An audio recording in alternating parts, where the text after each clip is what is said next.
Okay, so welcome back from the weekend. I hope you had a nice weekend. Remember, we have a test coming up on Wednesday. Okay, so that's in 2 days over the stuff you've been going over last week and this week. I know I wasn't here, but that's why I leave video lessons, because you can still learn it. Okay, so today I'm going to be filling in a lot of questions you may have. Okay, so today students will be able to write equations for linear inequalities. So linear inequality, remember you're shading either the top or the bottom of the solid or dotted line. To graph them, first you graph the line, determine if it should be dashed or solid, and then shade above or below. This is the greater than sign, less than, greater than or equal to, less than or equal to. A solid line is when they have the equal to sign underneath. A dashed line is when they don't. Shading. If the y is on this side, then it's less than, you shade below. If the y is the bigger side, then you shade above.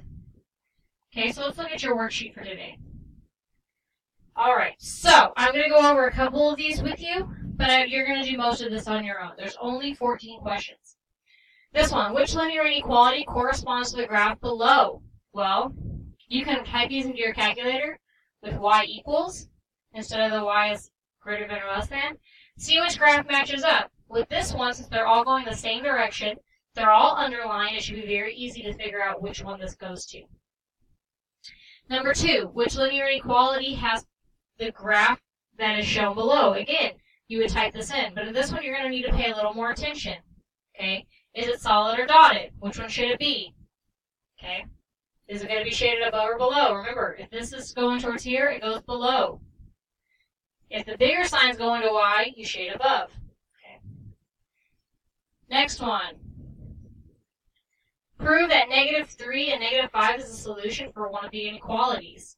Okay, so what I would do is in STO make -3x, -5y. You can also just plug that in. So -5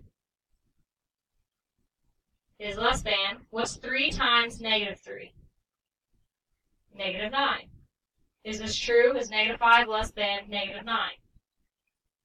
No, -9, because think about it in dollars. If you have -$5 and -$9, which one's lower? -9 is. Okay, so that's not true. Okay, so you want the statement that is true. Number 4, which of the following is not a solution set of this? So I would plug these numbers in. The one that does not work is the correct answer. Which ordered pair will make the linear inequality true? Again, substitute these in. This is x, this is y. You do that for all the different points. See if this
should be less than $25, right? So that's how you do that. Number 11. Rupert is driving 182 miles to Houston for a convention. He has already driven X miles of the trip. If Rupert drives below 70 miles per hour for the remainder of the trip, which linear inequality best represents the amount of